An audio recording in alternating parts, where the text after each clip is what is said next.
స్వామి అభయ కంఠంలో శ్రీ జొన్నవాడ కామాక్షమ్మ వారి మందిరంలో శ్రీ జొన్నవాడ కామాక్షమ్మ వారు ధరిస్తున్నాం.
భగవాన్ శ్రీ వెంకటేశ్వర అభయ కంఠంలో తులసి మాత దగ్గర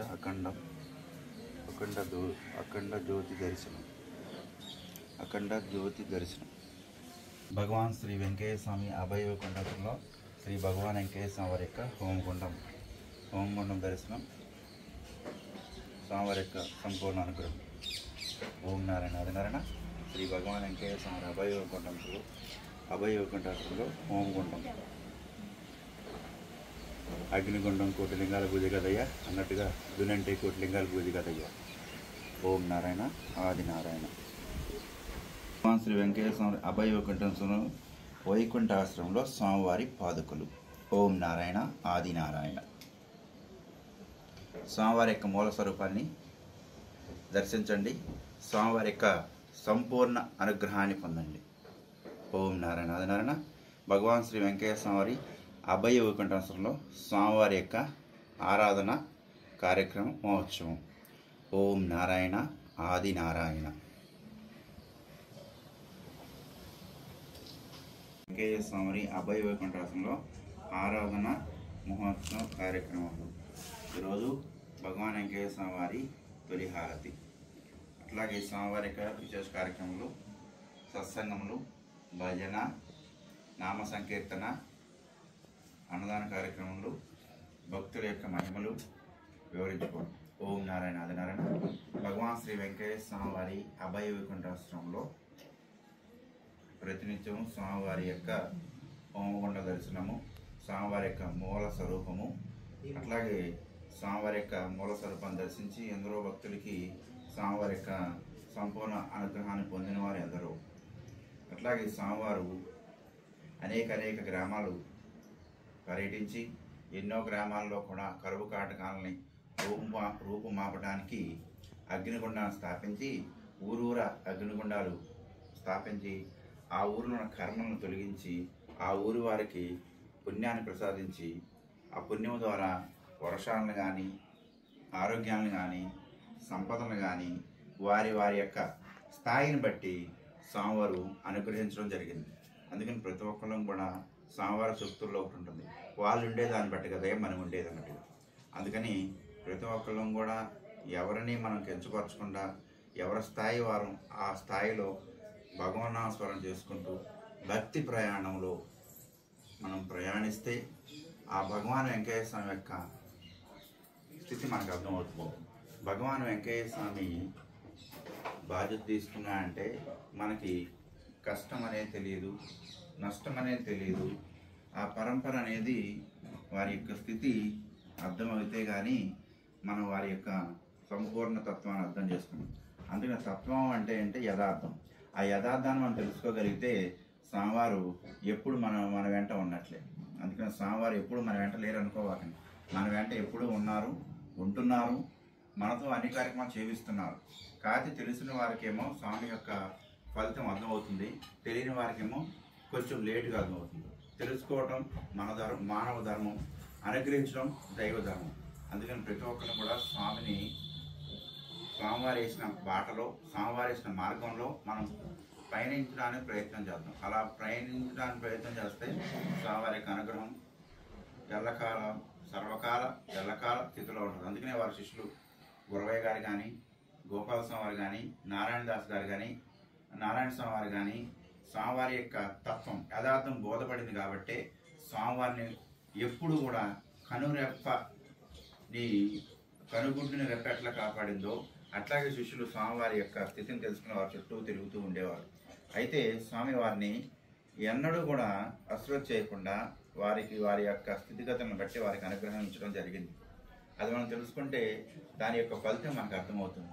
అందుకని గోపాల స్వామివారి కోటితీర్థ దేవాలయంలో ఓం నారాయణ చేపిస్తూ దీనార్థుల్ని, రోగార్థుల్ని అందరినో తన దరి చేర్చుకొని అన్నదాన కార్యక్రమాలు చేసి నామంతో, ధ్యానంతో ఎంతో మందిని సిద్ధిని పొందేట్టు చేసిన మార్గదర్శకుల్లో శ్రీ గోపాల స్వామి వారు. అందుకని ప్రతి ఒక్కళ్ళు కూడా అట్లాగే నారాయణ స్వామి వారు ఈ శిశు పరంపరలో నారాయణ స్వామి వారు ఎప్పుడు కూడా తన శరీరం మీద ఒక సంచులో జత పెట్టుకుని భగవాన్ వెంకటేశ్వర వారి యొక్క స్థితిని, తత్వాన్ని ప్రబోధించి మన మానవ దేహం ధరించిన నారాయణమూర్తి అని, అలాంటి నారాయణమూర్తిని మనం తెలుసుకోగలిగితే మన జీవితాలు బాగుంటాయని, అట్లాగే ప్రతి వారి యొక్క స్థితిగతులు వారు ఉండేదాన్ని బట్టి ఉంటుందని, అందుకనే స్వామివారి నోరు చెప్పకూడదని చెప్పారు. ప్రతి దానికి కూడా మనం మాట్లాడితే మన యొక్క విలువ పోతుంది. అందుకనే మాట్లాడేదాన్ని బట్టే మన విలువ ఉంటుంది. అట్లాగే నారాయణ స్వామి వారు కూడా మరి స్వామి తత్వాన్ని ప్రబోధించడానికి మరి ఆయన అన్ని ప్రాంతాలు పర్యటించి స్వామివారి యొక్క నిజతత్వాన్ని, నిజ స్వరూపాన్ని అందరికీ ఎరుగుపరిచినారు. అందుకని ప్రతి ఒక్కరు కూడా ఇది తెలుసుకుంటే చాలా అద్వైతంగా, చాలా మంచి స్థితి, మంచి ప్రమాణంలో తీసుకుంటే మనం అందరం బాగుంటాం. అందుకని ప్రతి ఒక్కరు కూడా స్వామివారి మార్గంలో ఉందాం. స్వామివారు చెప్పినట్లు ఆకలైన వాడికి అన్నం పెడదాం, ఆపదలు అర్హుడిని ఆదుకుందాం, స్వామి మార్గంలో పయనిద్దాం, ప్రయత్నం చేద్దాం. ఆ ప్రయత్నంలో ఫలితాన్ని పొందుదాం. ఆ ఫలితం ద్వారా స్వామి యొక్క సంపూర్ణ తత్వాన్ని అందరికీ ప్రచారం చేద్దాం. మొత్తం స్వామి ఎదురుది. వారి యొక్క తత్వంలోని మనం ప్రతి ఒక్కటి తెలుసుకుని మనం ఎలా ఉండాలి, ఎలా ఉండకూడదో కూడా తెలుసుకుని స్వామివారిని పయనిస్తే స్వామివారి యొక్క సంపూర్ణమైన అనుగ్రహం ఉంటుంది. అందుకే స్వామివారు చెప్తారు, అయ్యో సంపూర్ణ విశ్వాసంతో ఇక్కడికి వచ్చి ఏదనుకుంటే అది ఏదే కదయ్యా అన్నారు. అందుకని ఇక్కడ మనం వచ్చి అనుకుంటే కాదు, స్వామివారు చెప్పిన మార్గంలో ఉండి స్వామివారి యొక్క స్థితిని గ్రహించి అలాంటి భక్తులకు మాత్రమే ఇక్కడికి వచ్చి ఏదనుకుంటే అది అయ్యే స్థితిని మనకి అర్థం చేసుకోవాలి. ఓం నారాయణ, ఆది నారాయణ. అందుకని ప్రతి ఒక్కరు కూడా స్వామి తత్వం తెలుసుకుంది. ఈరోజు భగవాన్ వెంకటేశ్వర వారి 43వ ఆరాధన మహోత్సవం. అంటే స్వామివారు ఈ 43వ సంవత్సరంలో 43 సంవత్సరాలైంది స్వామివారి యోగ తపస్సు కలిగి. యోగ తపస్సు అంటే మహాసమాధి చెంది, మహాసమాధి చెంది కూడా స్వామివారు భక్తుల్ని అనుగ్రహిస్తున్నారు. స్వామి మీరు లేకపోతే మా పరిస్థితి ఏంటంటే, అయ్యో సూర్యచంద్రుడు ఉన్నంత వరకు వెంకయ్య ఉంటాడయ్యా,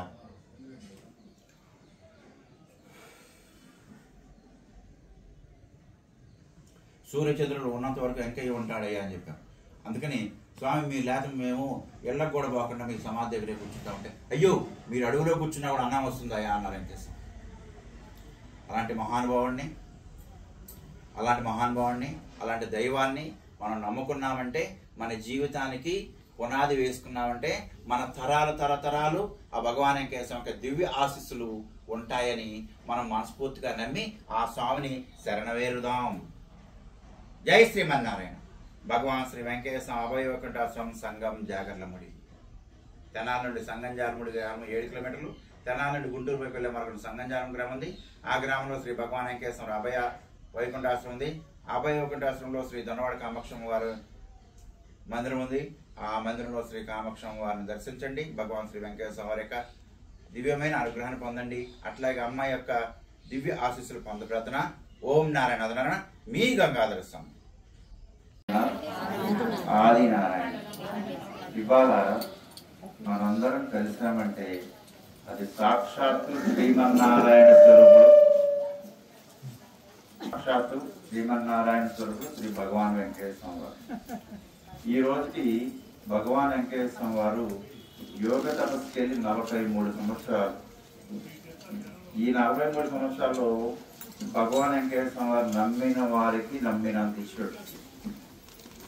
భగవాన్ వెంకటేశ్వర స్వామి యోగ తపస్సుకి 43 సంవత్సరాలు అయింది. సరే ఆయన సేవ చేసే వాళ్ళందరూ ఒక సందర్భంలో స్వామిని అడిగారు, స్వామి మీరు శరీరం వదిలేస్తే మా పరిస్థితి ఏంది అని అడిగారు. అప్పుడు వెంకటేశ్వర చెప్పారు, సూర్యచంద్రుడు ఉన్నంత కాలం వెంకయ్య ఉన్నాడు.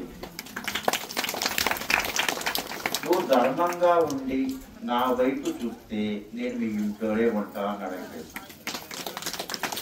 ఇక్కడ ధర్మం అంటే ఏమని చెప్తున్నా అంటే నీకు కావాల్సింది అడుగు. నీకు పక్కింటి వాళ్ళకి ఏది ఉందో అది నీకు అవసరం ఉండదు, అది అడుగుతున్నావు దేవుడి దగ్గరికి వచ్చి. నీకు మనశ్శాంతి ఆరోగ్యం అడుగు, ఇస్తాడు. అంతేగాని పక్కనాడే ఆరోగ్యం నాకు కావాలి, నా దగ్గర నడుకోవాలంటే కాదు. కర్మ అనేది అందుకే వచ్చి చూస్తున్నాను, భగవంతుడైనా క్షమిస్తాడేమో అని కర్మ క్షమించదు. కర్మ ఎప్పటికీ క్షమించదు. ఆ కర్మని క్షమించాలంటే, కర్మ కరిగిపోవాలంటే భగవాన్ వెంకటేశ్వర స్వామి యొక్క హోమగుండం ప్రదక్షిణం ద్వారానే. ఉప్పుని నీళ్ళలేస్తే కరిగిపోతుంది, నీళ్ళలో వేసినా అది ఉప్పే, అది కళ్ళుగా ఉన్న ఉప్పే. దాని నైజం ఏంటి, గుణం మారింది, రుచి మారలా. మనం కూడా అలాంటి ఏ ఎండకు ఆ గొడుగు పడుతుంది. ఆ పొద్దున వెంకటేశ్వర చదువుతున్నాడు, ఎక్కడికే నెల్లు పర్లేదు కానీ విమర్శించబాక.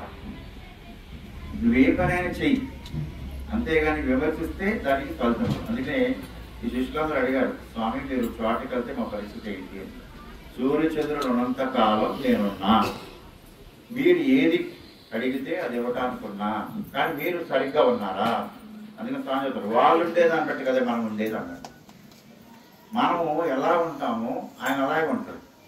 అందుకని వీళ్ళందరూ స్వామివారి సేవకులు ఎలా ఉండేవాళ్ళు అంటే, ఒక చెట్టును కొట్టాలంటే దేవుడు దోచుకోవడం కాదు, గురుదేవుడు భగవాన్ వెంకటేశ్వర అని చెప్పి ఎంత పెద్ద చెట్టు అయినా సరే ఒక గంటలో పడిపోతా ఉంటాడు. ఆయన శిష్యుల్లో అగ్రగణుడు గురుదేవుడు గోపాలస్వామి గారు ఎంత పెద్ద చెట్టు అయినా సరే ఒక గొడ్డలు తీసుకెళ్తాడు పరశురామ దగ్గర, ఆ చెట్టు నరికేసి. మరి ఆ చెట్టు నరికేసిన తర్వాత ఏం చేసేవారు, ఆ చెట్టును తీసుకురావాలంటే మామూలు వల్ల అయ్యదు. ఇప్పుడు స్వామి చెప్పేవారు, పలావు తినేవాళ్ళని తీసుకురాండి అయ్యా. ఇక్కడ పలావు తినేవాళ్ళంటే నిజంగా పలావు మాంసం తినేవాడు కాదు, మీరు ప్రయత్నం చేయండి ఆ ముద్దు లెగుస్తుందని చెప్పాడు. మనం ఏ ప్రయత్నం చేయకుండా ఉంటే మనం అక్కడే ఉంటాం. మనం ప్రయత్నం చేస్తే ఫలితాలు మన దగ్గరికి వస్తాయి. ఇత్తి వేయకుండా మొక్క రాదు, మొక్క రాకుండా కాయ రాదు, ఏది మనకు రాదు. ఇక్కడ నమ్మకం అనే నీ పెట్టుబడి వెంకటేశ్వర దగ్గర పెడితే ఫలితం నీకు వస్తుంది. అందుకనే ఆ జంబమాన్ని కొట్టిన తర్వాత దాన్ని తీసుకెళ్తానికి ఎవరి వల్ల కాలం, కాకపోతే 2వ రోజు తీసుకెళ్తాం అనుకున్నారు బండి కట్టుని. ఈ లోపల తెల్లారి చూస్తే అక్కడ జంబమాన్ లేదు. బాధపడుతున్నారు, అయ్యో హోమం ఉన్నాను కదా, ఇంక పెద్ద మొద్దు 3 రోజులని వచ్చింది కదా అని. అయితే విచారవంతుతో స్వామి దగ్గరికి వచ్చారు. వచ్చేసరికి హోమగుండంలో ఆ దొంగ ఎరుగుతూ ఉంది. స్వామి ఎలా వచ్చింది అంటే వెంకటేశ్వర చదువుతున్నారు, నేను రమ్మంటే రాదా, నేను పొమ్మంటే పోదా. ఇక్కడ అర్థమైతే చెప్పనా, మనం ప్రయత్నం చేస్తుంటే కష్టం కూడా లేకుండా మనకు ఫలితం ఇచ్చే అవతారం శ్రీ వెంకటేశ్వర స్వామి. అలాంటి అవతారాన్ని మనం చేసేదాకా చెడగొట్టుకుంటాం. అవసరం అయిన దాకా ఉన్నాడు, అవసరం అయిపోయిందో నా అదృష్టం అంటున్నాం. నీ అదృష్టం ఎక్కడ దాకా ఉంది? ఇప్పుడు ఇందాక నాకు చెమట పట్టింది, అది అచ్చగా చెమట పట్టదు. అది ఎప్పుడు చెమట పట్టింది, మనం ఉక్క పోసినప్పుడు ఎండ ఉండదు. అది శాస్త్రం కాదు. శాస్త్రం ఏంటంటే ఎప్పుడు మనం చెమట పట్టకుండానే ఉంటాం. ఇక్కడ చెమట అంటే ఏంటంటే నీ కర్మ. నీ కర్మ నీ ఒంటి మీద ఎప్పుడు ఉంటుంది, దాన్ని వదిలించుకోవాలి. అది భగవన్నామ సంకీర్తనం కానీ, నామం ద్వారా కానీ, దేవాలయం కానీ, లేకపోతే గురువున్న ఆశ్రమానికి కానీ. గురువున్న ఆశ్రమానికి వెళ్ళాలి. గురుస్థ భోజనం గురు రూపే సదాచారం గురు మంత్రం సదాజపే. నీ గురువు ఏం చెబుతాడు ఇను. గురువు కొడితే కొట్టించుకో. గురువు ఊస్తే ఆ లాలాజలం మన ఒంటి మీద పడ్డా కూడా మనకు కొన్నినే. గురుతత్వం చదువుతుంది. గురుతత్వం అంటే తత్వం అంటే యథార్థం. యథార్థాన్ని బోధించేవాడు గురువు. గురువు లేదే ఏ విద్య లేదు. ఒక పాట పాడినా, ఒక విద్య చెప్పినా, ఆధ్యాత్మిక పరంగా ఏదైనా గురువు ప్రధానం. గురువు మూలానే మోక్షానికి దారి వస్తున్నాం. అందుకని ఎవరైనా పరిగెత్తుకుంటా వెళ్ళాం. ఎవరైనా సరే ఒక్కొక్క వ్యక్తి ఎక్కి వెళ్తేనే 10వ తరగతికి వెళ్తాం. 1, 2, 3, 4, 5 అట్లా భగవాన్ వెంకటేశ్వర దగ్గరికి వచ్చిన తర్వాత నేను వచ్చాను అనుకోవాకండి. భగవాన్ వెంకటేశ్వర చెప్తాడు, పోయిన జన్మలో నీకు నాకు వెంట్రుకో సంబంధం ఉంది కాబట్టి మీరు నా దగ్గరికి వచ్చారయ్యా అన్నాడు. ఎల్లమ్మ పిలిచింది, సుబ్బారావు పిలిచాడు, ఎవరికి వచ్చారు అనుకోవాకండి. నీకు ఆయనకి సంబంధం ఉంది, ఏదో పుణ్యం ఉంది, లాక్కొచ్చాడు ఇక్కడ. అంతేగాని ఎవరో పిలిస్తే మనం రాం. పిలిస్తే ఎప్పుడు వస్తాం? కష్టం వచ్చినప్పుడు పలానా వాడు చెబితే వస్తాం. కానీ ఆయన ఏమన్నాడు, మీకు మాకు ఇంటర్ వాళ్ళు 100 మంది అయ్యా, దానివల్ల మీరు వచ్చారు ఇక్కడికి. అంతేగాని ఎవరు పిలిస్తే రావాలని చెప్తుంది. ఫలితాన్ని పొందాలంటే ముందర మౌనం పాటించాలి. అందుకే స్వామి చెప్తారు, నోరు ఎప్పకూడదయ్యా. మనం నోటిని ఎందుకు ఉపయోగిస్తాం? పక్కన తిట్టడానికి, పక్కన అసూయ పెడతానికి, ఇంకో రకంగా చేస్తాం. అందుకే స్వామి చెప్తారు, నోరు ఎప్పకూడదయ్యా. నోరు దేనికి చెప్పమన్నాడు? భజన చేసుకోవటానికి, భోజనం చేయటానికి, మంచి మాటలు చెప్పటానికి, పురాణం చెప్పటానికి, భాగవతం చెప్పటానికి అనేటువంటి ఇవన్నీ వదిలేసాం మనం. ఎన్ని పుణ్యాలు వచ్చాయని వదిలేసి కర్మలను చెప్పేసుకుంటే కదా. ఇంట మొదలు అరుగు ముందు కూర్చొని ఆ ఇంటాలి ఈ ఇంటాలి మన ఇంటా ఉంటాయి కదా, అవి కమ్మగా ఉంటాయి మనకి. తర్వాత ఏమవుతుంది? ఒక చెట్టుకి ఒక కింద పడింది. కింద పడిన రోజులకి ఏమైంది? కింద ఏమైంది? మన కర్మ కూడా అలాగవుతుంది. మన కర్మ కూడా అలాగవుతుంది. ఈ కర్మ ప్రక్షాళన చేయాలంటే భగవాన్ వెంకటేశ్వర వారు మనకు హోమగుండం ఇచ్చాడు. ఈ హోమగుండాలు ఎవరున్నారు? అగ్నిదేవుడు, స్వాహాదేవి, స్వాదాదేవి. ఇక్కడ స్వాహాదేవి ఏమో లక్ష్మీనారాయణ ప్రతీక. స్వాదాదేవి ఎందుకు? పిండ ప్రధానాలు. ఇక్కడ శుభం ఉంది, అశుభం ఉంది. అంటే మనం సక్రమం ఉన్నాక శుభాలన్నీ అక్కడ, వక్రం ఉన్నాక అక్కడ అశుభం. చూసారా? అగ్ని స్వరూపంతో మన దర్శనం వేస్తూ శుభాలు ఇస్తున్నారు. అదే అగ్ని స్వరూపంతో అశుభం మనకి. అపర కర్మశాల ఏదైనా మన దాంట్లోనే ఉంది. నమ్మామండి నమ్మి నువ్వు ముందరకు వెళ్తూ చేసుకుంటూ వెళ్ళాలి. అది ఫలితం ఇస్తాడు ఆయన. అట్లాగే జయరామరాజు అనే ఒక స్వామి సేవకులు ఒక ఆయన ఉన్నాడు. ఒకరోజు స్వామి పిలుస్తాడు. పిలిస్తే, అయ్యా నువ్వు ఇవాళ రా, నా దగ్గర కూర్చో, ఇవన్నీ నా తంబూరు పెడుతూ నేను నామం చేస్తూ ఉంటాను, అది విను, అనొద్దు, విను అన్నాను. ఈయన ఏంటంటే, స్వామి నా ఎదురు గాయటానికి ఏ కుర్రాడు కూడా దొరకలేదు, నేను రాలేస్తామని. అయ్యా నువ్వు కొండలు తోలిరా, తర్వాత చూద్దాం అన్నాడు. కూర్చుని స్వామివారం హోమగుండం దగ్గర తంబూరు వాయిస్తూ కూర్చున్నారు. వాయిస్తుంటే ఈయన ధ్యాస అంతా ఎదురు మీద ఉంది. కొండలు తోలి వచ్చాను, ఏ పులు ఎత్తుకుపోతాను. అందుకే త్రికరణ శుద్ధిగా గురువుని నమ్మాలి. నువ్వు త్రికరణ శుద్ధిగా గురువుని నమ్మాలి. నువ్వు నిన్ను ఏ దారికి తీసుకెళ్ళి గురువే. ఆ పైన దేవుడు వస్తాడు. తల్లి, తండ్రి, గురువు. ఎక్కడున్నాడు దేవుడు? 3వ స్థానంలో ఉన్నాడు. నువ్వు గురువుని నమ్మితేనే దేవుడు దగ్గర. సరే ఈయన ఏం చేస్తాడు? వచ్చి కూర్చున్నాడు. కూర్చుని ఇద్దరు గురించి ఆలోచిస్తున్నాడు. అయితే వెంకటేశ్వర తంబూరు వీడుతూ అగ్నిగుండం దగ్గర 2 కట్టెలు వేసి ఒకసారి నుంచి వెంకటేశ్వర 10 అడుగులు దూరం వెళ్ళాడు. దే అన్న అరుచుకుంటూ వెళ్ళాడు. ఈ పక్కన నాకు అర్థం కాదా. సరే వెళ్ళాడు. తర్వాత స్వామి కూర్చున్నారు. స్వామి దగ్గర నామేసేపు ఇతని మనసు ఎక్కడికి వెళ్ళిపోయింది. అందుకే మీ అందరూ చదువుతున్నాను, మీ ఇంట్లో ఏ భజన చేసుకోండి, ఎవరినైనా చేసుకోండి, 5 నిమిషాలు మీ మనసుకు తగిన నామాన్ని ఇంట్లో చేయండి.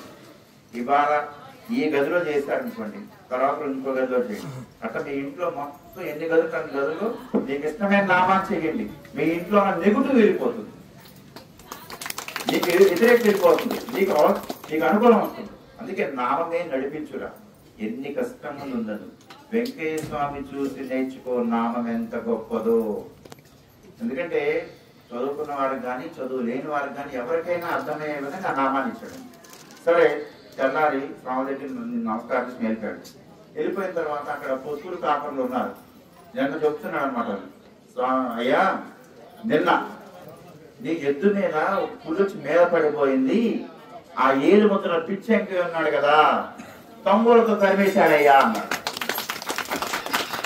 నిన్న 10 అడుగుల దూరంలో తమ్ముడు పట్టుకుని దేని వెళ్ళాడు కదా నిన్న. ఇవాళేమో ఆయన ఎన్నికలకి ఏం చెప్పారు? ఆ ఏడు ముద్రలు శక్తించంకయ్యా తొంభై పెట్టి తరిగాడయ్యా అని చెప్పారు. ఎందుకు జయరామరాజు ఎందుకు పిలిచాడు ఇక్కడికి? ఆ ఎద్దుకు చావు గండం ఉంది కాబట్టి అతనికి పుణ్యం ఇద్దామని హోమగుండం దగ్గర తంపూర వేస్తూ ఓం నాన్న మంత్రం చేస్తూ ఆ మంత్రాన్ని వినిపించు ఆ హోమగుండంలో పొగని అతనికి కట్టాడు కాబట్టి ఆ ఎద్దుకు రక్షణ ఇచ్చాడని చెప్పి. ఏ రకంగా రక్షణ ఇస్తాడో స్వామి నమ్మని భక్తులకు అర్థమైంది. ఏ రకంగా నమ్మాలో అడిగేసేవాడికి అర్థమైంది. అందుకని స్వామి దగ్గరికి వెళ్దాము అంటే కాదు, ఆయన రమ్మనాలి. చాలా మంది వస్తారు ముందర, తర్వాత నాకు భారం అయిపోతుంది అనుకుంటారు, బరువు అయిపోతుంది అనుకుంటారు. ఏం బరువు అవుతుంది? ఏ భారమైన బరువైన నువ్వే నష్టపోతావు. ఎందుకంటే భగవంతుడిని మార్గం మనం వెళ్ళాలి. ఇంకొకటి చెప్తున్నాను, ఒకడున్నాడు అన్నమాట స్వామి రోజులు.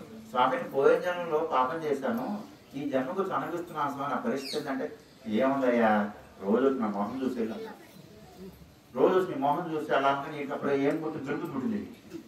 పక్కింటాలని తిట్టాలి, ఎదురింటాలు తిట్టాలి, నా ఇంట వాళ్ళు తిట్టాలి అని కోరిక కలిగింది. వెంటనే వెంకటేశ్వర గారు అయ్యో నీ కుటుంబాన్ని నిలబెట్టుకోవడానికి అయితే నా మొహం చూస్తాను కాదు, అంతేగాని ఎవరినో నువ్వు చేద్దాం అనుకుంటే రావుతున్నాడు. ఇక్కడ ముఖము అంటే ఏంటి తెలుసా? హోమగుండం యొక్క ద్వారం. ఆ ద్వారాన్ని చూస్తేనే నీకు పాపం 1000 అడుగుల దూరం పడిపెడుతుందంటే ఆ హోమగుండం చుట్టూ తిరిగితే ఎంత ఫలితం వస్తుంది? ఇక్కడ స్వామి క్లారిటీ ఇచ్చాడు. అందుకని హోమగుండం చుట్టూ తిరిగేటప్పుడు ఎవరైనా ప్రదక్షిణ చేసేటప్పుడు ఒక నిండు గర్భిణీ స్త్రీ అల్లే తిరగాల. అప్పుడు నీకు మెల్లమెల్లగా కర్మ వెళ్ళిపోతుంది. కానీ మనం ఎలా తిరుగుతాం? బొంగరం తిరిగినట్టు తిరుగుతాం. ప్రదక్షిణ మొదలు పెట్టాం, లోన్ కూర్చున్నాం. గోడ ఆనుకోవడానికి గోడ ఉండదు కదా, లేక మనకి బండ ఉండదు కదా, చాప ఉండదు కదా. అందుకని ఎప్పుడు కూడా ప్రదక్షిణ నిండుకుండా నిండు గర్భిణీ స్త్రీలు తిరగాలి. అలా ప్రదక్షిణ చేస్తే ఫలితం. అంతేగాని ఎవరు చెప్పారు 108 తిరగమని మిమ్మల్ని? ఎవరు చెప్పారు 108 తిరగండి? పంచభూతాల సాక్షి 5 తిరగండి, జీవాత్మ పరమాత్మ సాక్షి 11 తిరగండి, త్రిమూర్తుల స్వరూపంగా 3 తిరగండి, నవవేద భక్తి విధానాన్ని 9 తిరగండి. ఈ చాలు మీకు 108 తిరిగితే కలుపు వచ్చింది. ఎందుకు చెప్తాను 108 తిరిగి కలుపు వచ్చింది? మీరు లెక్కేస్తారు కదా, ఆ 108 మీద లెక్క వెళ్ళిపోతుంది. గుడ్డి మీద అదే 9 తిరిగామనుకో లెక్క లెక్కలో స్వామి లెక్కలోనే ఉంటాం. అందుకని 108 తిరగడం లెక్క వేసుకోవడం దాంట్లో స్వామి చెప్పాలి. లెక్క ఎక్కడ బొక్క పడుతుంటాయా? బొక్క అంటే నష్టం. నెల్లూరు భాష నాది కాదు, అది నష్టం అన్నమాట. అందుకని ప్రదక్షిణ మనం భగవంతుడికి ఇచ్చే దక్షిణ. కానీ మనం ఏం చేస్తున్నాం? మీరు మన ముందర ఉండాలి, అందరూ ఉండాలని చెప్పి తిరుగుతున్నారని అనుకుంటాం. సరే, మన తులసమ్మ గారు ఉంది, భగవాన్ వెంకయ్య స్వామి వారు అమ్మ అని పిలిచిన మహాతల్లి తులసమ్మ గారు. తర్వాత ఒక్కమ్మ గారి పేరు. అయితే తులసమ్మ గారికి క్యాన్సర్ వచ్చింది. మద్రాసు రుయ్య హాస్పిటల్ తీసుకెళ్తే మీకు బతకదు అని చెప్పారు. బతకదని చెప్తే ఆమె పెళ్ళైన దగ్గర నుంచి పెళ్లి కాకముందు నుంచి దాన ధర్మాలు అన్ని చేసుకుంటుంది. చూడండి, గత జన్మ కర్మ అనేది ఆమె క్యాన్సర్ రూపంలో వచ్చిందా కదా, ఈ జన్మకు అన్ని దానాలు చేసింది కదా, వదిలిదా. కానీ ఆమె గురువుని పట్టుకుంది. ఆ గురువే భగవాన్ వెంకటేశ్వర. మద్రాసు నుంచి గొల్లమూడి తీసుకొచ్చారు. అప్పుడు గొల్లమూడి ప్రాంతం లేదు, ఊరి పాకల్లో ఉన్నాడు వెంకటేశ్వర అమ్మ. ఉంటే ఆమె తీసుకొచ్చారు. తీసుకొస్తే స్వామి ఆమె చూశారు. ఆమె ఒక మనిషిని కూడా పెట్టారు. తీసుకొచ్చిన తర్వాత మంచాన్ని ఇట్లా ఎలికలు ఉడకబెట్టి దాంట్లో ఆమె తీసుకొచ్చారు. తీసుకొచ్చి అమ్మా ఈమె తీసుకొని చూసుకుని రేపు పొద్దున్న తీసుకురాండి అమ్మా అని చెప్పారు. ఆమె ఎవరి సహాయం లేకుండానే తెల్లారి లేచి నడిచొచ్చింది. ఇక్కడ భగవాన్ వెంకయ్య స్వామి చూపుతో ఆరోగ్యం ఇచ్చాడు. అందుకే స్వామి అంటాడు, అయ్యో మన చూపు కట్టేలేదయ్యా అన్నాడు. మన చూపు కట్టేలేదయ్యా అన్నాడు. అందుకని ఆయన ఇచ్చే దాంట్లో ఆయన్ని మించిన వరాలు ఇచ్చేవాడు ఇంకెవడు లేడు గురుతత్వంలో. అందుకని మనం ఏది తెలుసుకున్నా కూడా ముందరకు వెళ్ళాలనుకుంటే ఇద్దరిని గౌరవించాలి. తల్లిదండ్రులని, భూమి మీద నడిచే దైవాలు, వాళ్ళని మనం గౌరవించకపోతే ఎన్ని గుళ్ళకి వెళ్ళినా ఎన్ని హోమాలు చేసినా ఏం చేసినా ఫలితాలు లేవు. మనం ఎదిగినా మనం ఎదుగుతున్నా ఒక స్థితికి వచ్చినా వాళ్ళు ఇచ్చిన ఈ దేహం అంతే, అది మనం తెలుసుకోవాలి. వేషం కాలం ఒక విషయం చూస్తున్నాను.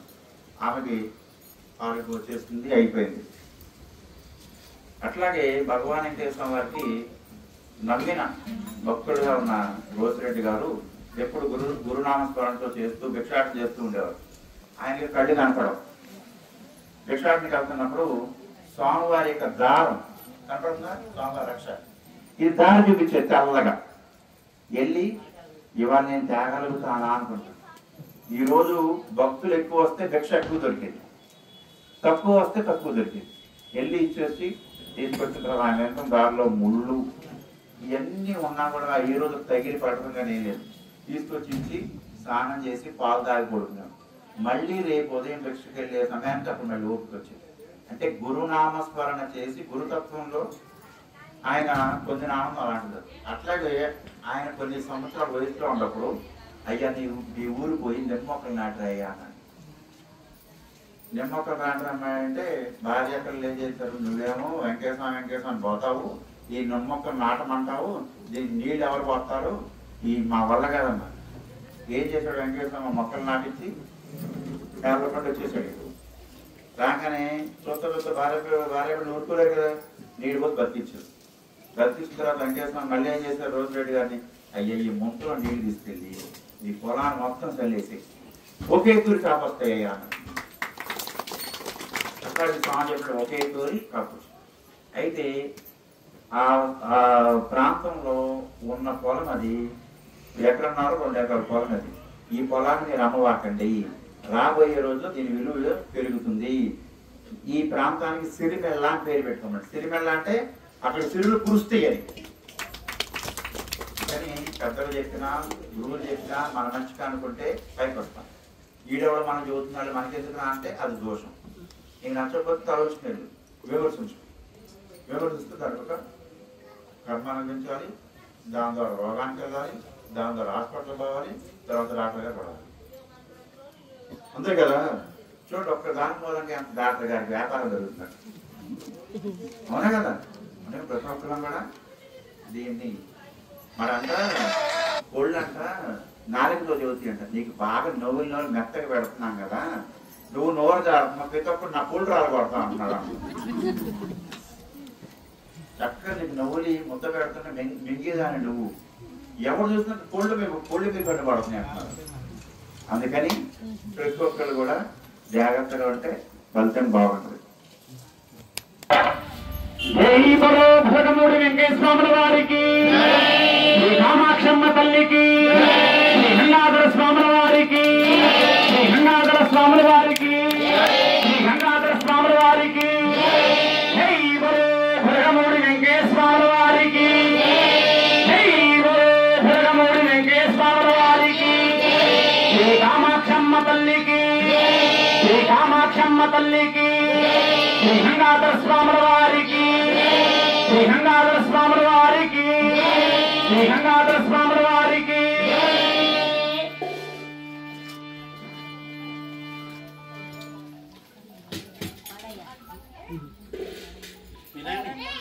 నిజమైన పెన్నిది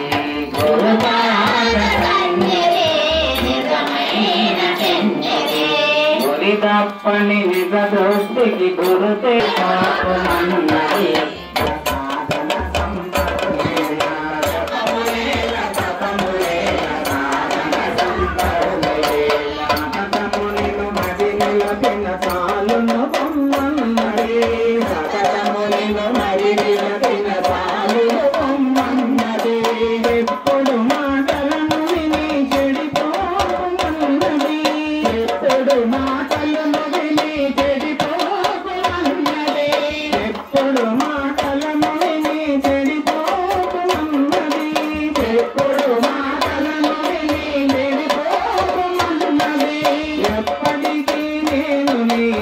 అడుగిదన్నకనన్నది తెలియదు నిజమన్నది.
ఆలయాన భక్తితో అర్చనలే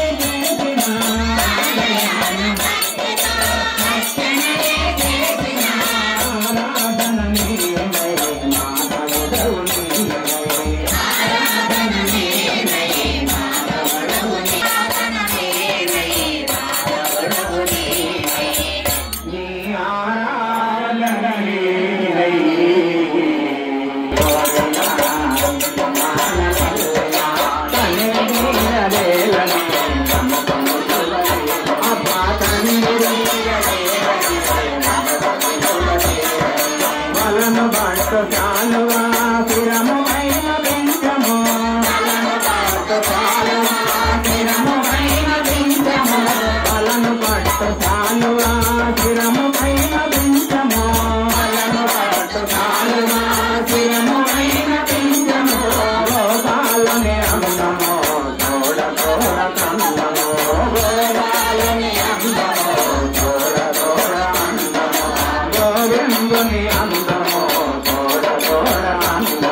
వెంకయ్య స్వామికి గంగాధర స్వామికి గంగాధర స్వామికి దేవుడొచ్చినాడు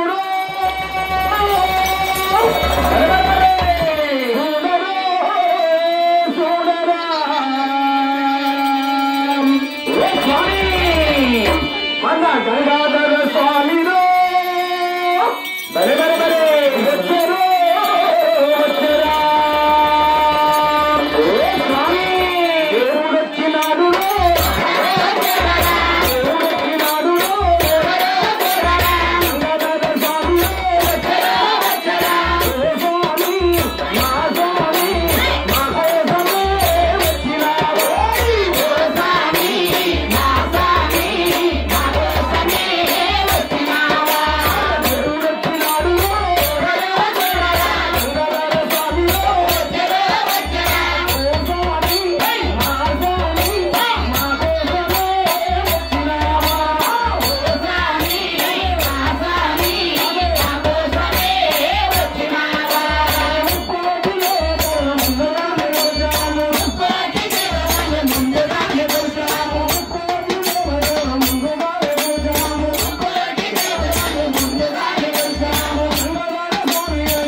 చేసి అందరం సుఖంగా ఉండాల్సిందిగా కోరుతున్నాం.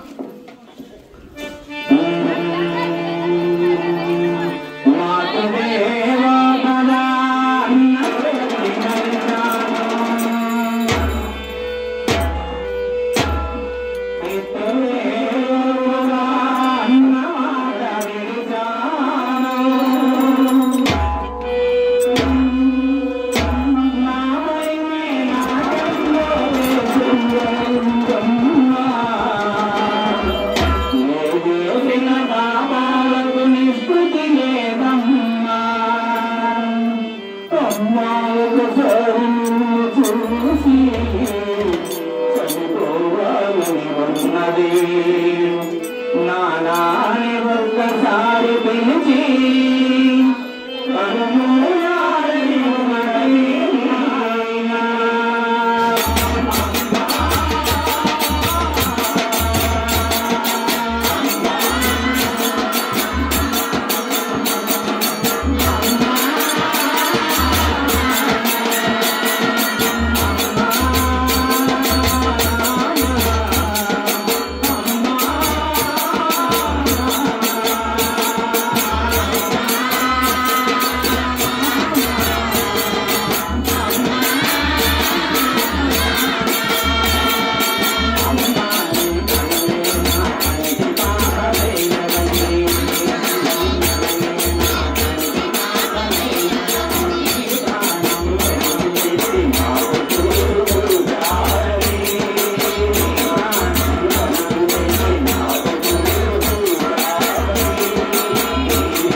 Bye.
కోసల రామారా కంసనియా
శ్రీరామచంద్రమూర్తి की सीतामाता को लक्ष्मण स्वामी की पवन सुत हनुमान की नमः पार्वती पतये हर हर Mahadev Venkataraman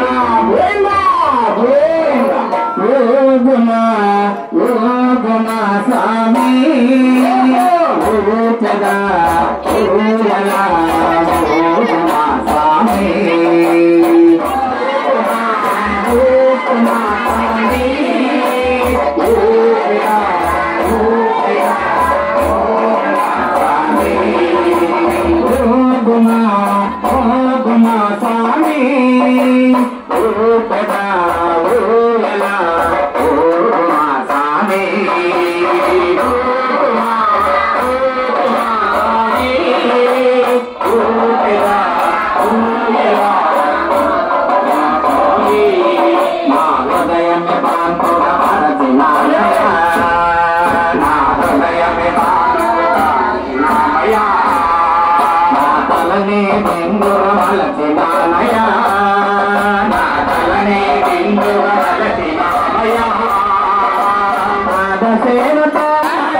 Yalla,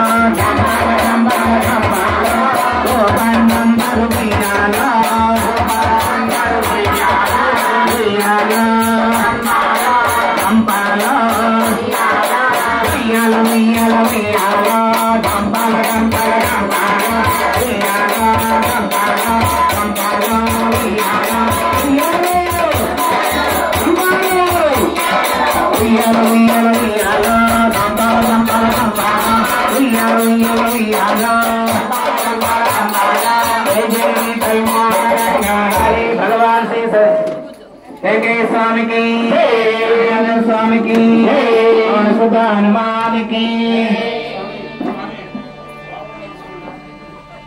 Ganga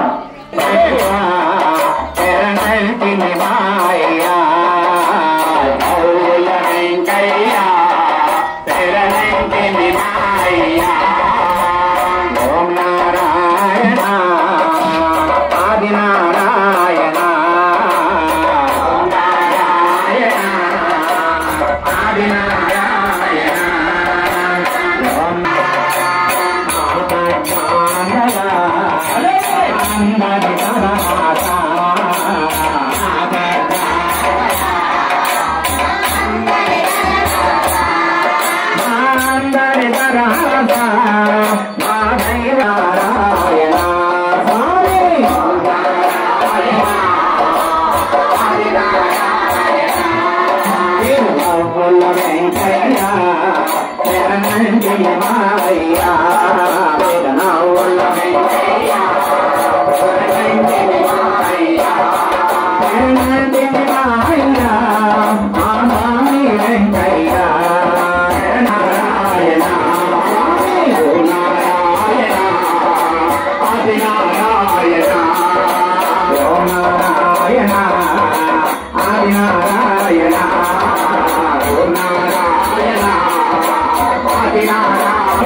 Jagaiya model miljawo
Nagendra स्वामी की हनुमान की मचे बोल दंड के पुनाने के पुना अंजन मेडलो माले पुना मने मचे बोल दंड के पुनाने के पुना अंजन मेडलो माले पुना मने पुना अंदाल मारुति निन्न देरलेडे अंदाल मारुति निन्न देरलेडे अंदाल मारुति निन्न देरलेडे अंदाल मारुति निन्न देरलेडे आर ब्रह्मचारी मने भक्ति तोरण मरे ब्रह्मचारी मने भक्ति तोरण रामांजनेय मनो रक्षं पमंदिने रामांजनेय निन्नु रक्षं पमंदिने रामांजनेय मनो रक्षं पमंदिने रामांजनेय मनो रक्षं पमंदिने